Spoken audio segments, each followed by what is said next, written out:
Hi everybody, Patty again, aka Pitters, Home and Life. So today, you guys, we have a very special birthday in our house. So I'm gonna go ahead and make the birthday girl's favorite breakfast. First, we're gonna start off with some hash browns. So what I like to do is actually put in a mixture of unsalted butter and olive oil into a pan. So I chunk up the butter, about a tablespoon or so at a time. I usually put about 2 tablespoons in. I'm going to be serving 4 today, so I'll just put in those 2 tablespoons. And then I swirl some olive oil around the pan about 2-3 times. 2 and 3. Gives it about a couple tablespoons. I'm going to go ahead, let that butter melt and let the oil heat up. Today we are also going to be making pancakes and scrambled eggs and some bacon. And go ahead. I just get like the cubed up hash browns. That is my family's favorite. And let me see here. There's about 9 servings in here, so I'll only do just a portion of this. Okay, just kind of letting that butter kind of get out. Now, for our pancake mix, I actually like to do just a quick mix where you just add water. So normally, if everybody's home, I do 3 cups of pancake mix, 2 1/4 cups of water. But today, because there's only 4 of us home, I'm only going to do 1.5 cups of mix in my bowl down here, and about 1 and actually 1/4 cup of water, just because birthday girl requested some chocolate chips. So I like to have it just be a little looser, so that way it doesn't get really, really clumpy or too thick with the chocolate chips. Our butter's almost melted over there for our hash browns, and we'll get to going on that. I like to use a combination of black and white pepper because in your hash browns, because it gives you a different note on your palate for each one. I'm going to do about 1 cup of semi-sweet chocolate chips. Throw that into the bowl. And now our chocolate chip pancake batter is ready to go here as soon as I heat up our skillet.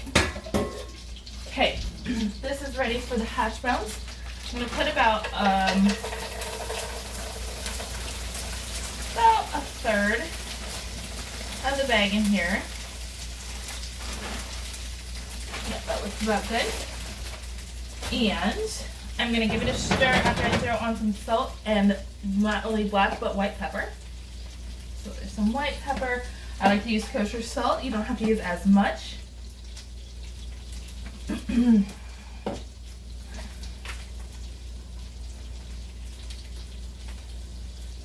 going to kind of salt this one up high so it kind of spreads all over. We're going to go ahead and just stir this up. Now, I like to help them cook through first and then brown, I like to put my lid on. So we're going to go ahead and let that cook just for a little bit as we get started on our pancakes here. So today I think I'm going to use one of my scoops for the pancake batter. Kind of gives you consistency if you really want consistency. I'm going to put this on a 4. Can I get this heated up just slightly? I'm actually going to probably use a little bit of butter on the skillet to begin with.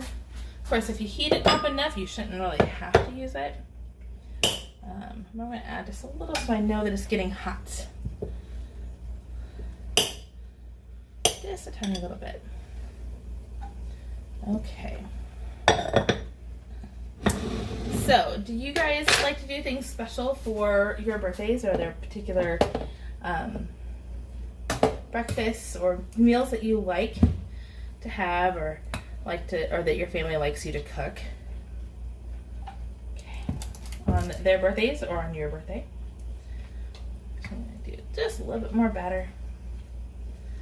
And if there's any leftover batter after I make what I know my family will eat, then I usually will make them up, and then I put them in Ziploc freezer bags, or even in a food safe or the Food Seal product, and we just freeze them.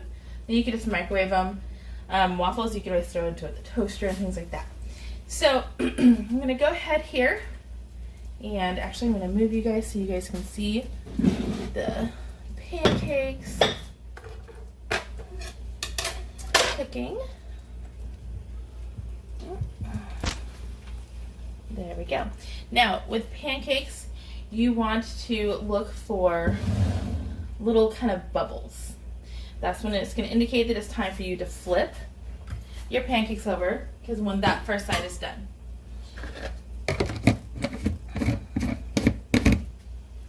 So this pancake is actually ready to flip, I believe. Yep. Oh, no, not quite. Oh, yeah, it is. Okay, you guys. It's always good. The first one usually does not turn out very well. We'll go ahead and finish letting that one cook. I'll set it off to the side. Okay, guys. Now that we've gotten the ruined pancake out of the way, I'm going to go ahead and put in a new amount of batter. This is not quite, I don't know what happened to my bigger one. This is not quite as big as I usually use.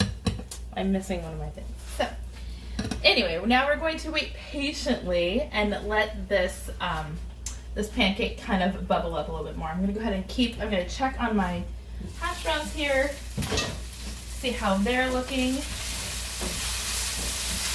You hear that sizzle? That means things are working and getting brown. So these actually look like they're almost cooked through.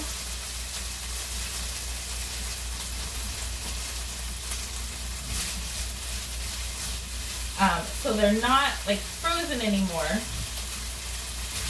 but they're not quite ready for me to take the lid off all the way to be able to brown them up. So I'm going to put the lid back on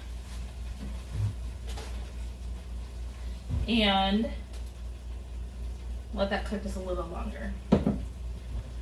Okay, now this pancake looks like it is ready to be flipped. Ah, yes, much better. You see that nice golden brown on it. So the second side you don't actually have to cook nearly as long because it's basically the way through. You just kind of want to brown it slightly on that side. Right now I have my gas stove at a 4 for the pancake, and actually I'm also turning the hash browns down to a 4. Okay, so this pancake is most likely done. Yes, it is. You guys see that nice light golden brown. Okay, I'm going to go ahead and I'm going to keep on working on these pancakes, and I'll see you here in just a few minutes. Okay, everybody. Hello, I'm back. Okay, you guys. The hash browns are nice and golden brown. So you guys see I was not paying attention and I burnt the pancake just slightly. It's because of the amount of chocolate chips that are in these last few pancakes. So I have about 2 more pancakes left. These are going to be the birthday girls pancakes because they were just covered in chocolate chips. So I'm going to go ahead and shut off the hash browns, and because I'm going to use this pan also for my eggs, I'm going to go ahead and transfer these to a serving bowl.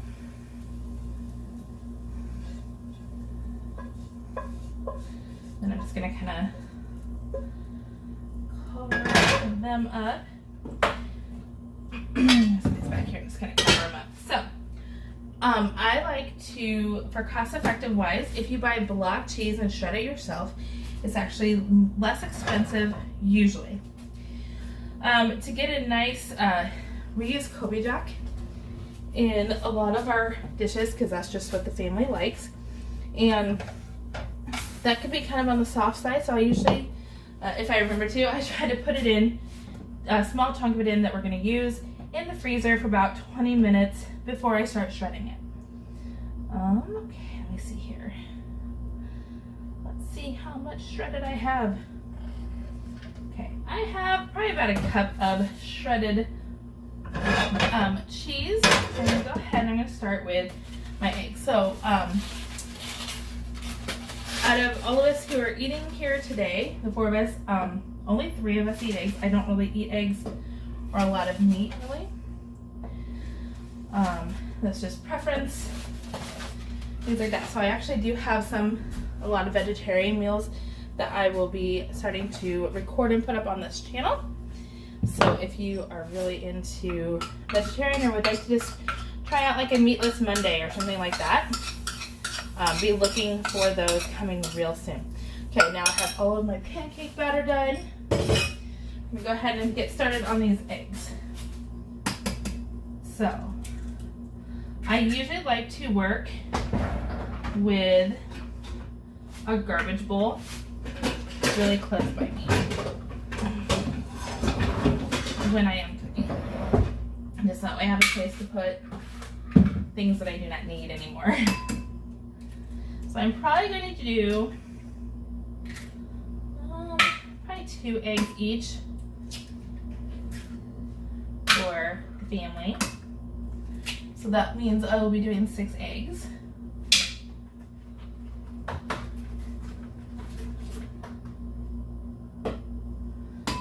I'm also going to add salt, and I will only add white pepper actually to these eggs because I have a kiddo who does not like black pepper in his eggs, at least.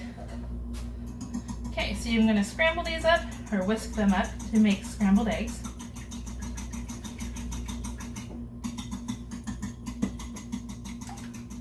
Make sure I flip this before it burns.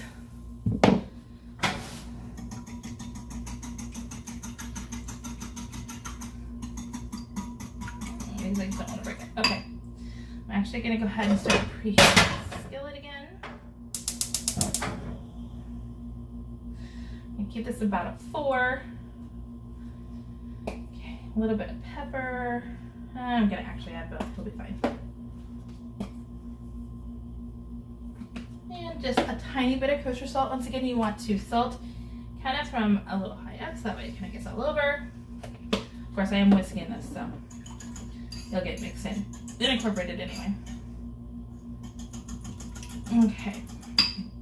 This pan is still kind of really hot because of the fact that I just pulled that off the stove for the. Okay, and I'll shut off my pancakes. Go ahead and now start on the eggs. I'm going to go ahead and add my cheese.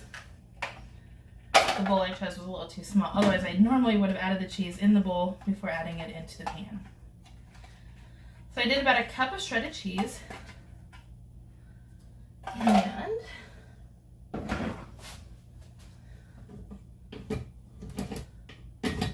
going to go ahead and use this bad boy.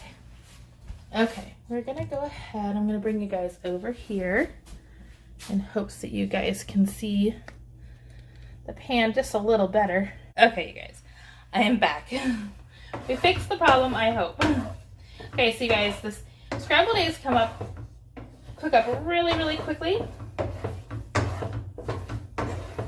which is nice since basically everything else is done and cooked.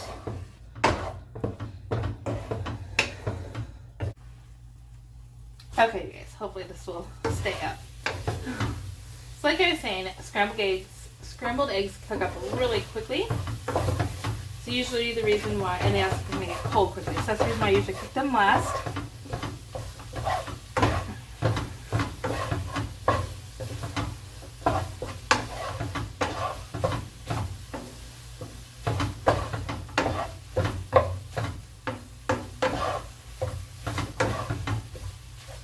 I mean, just like in the few seconds that we've been on here, we just kind of cooked up really quickly here. Gonna get a little bit more color on them. Get those yummy, yummy eggs. And have you guys watch those cook while I grab a plate.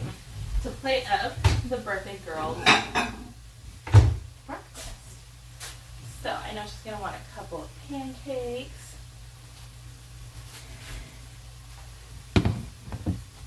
She'll definitely want some of these yummy eggs.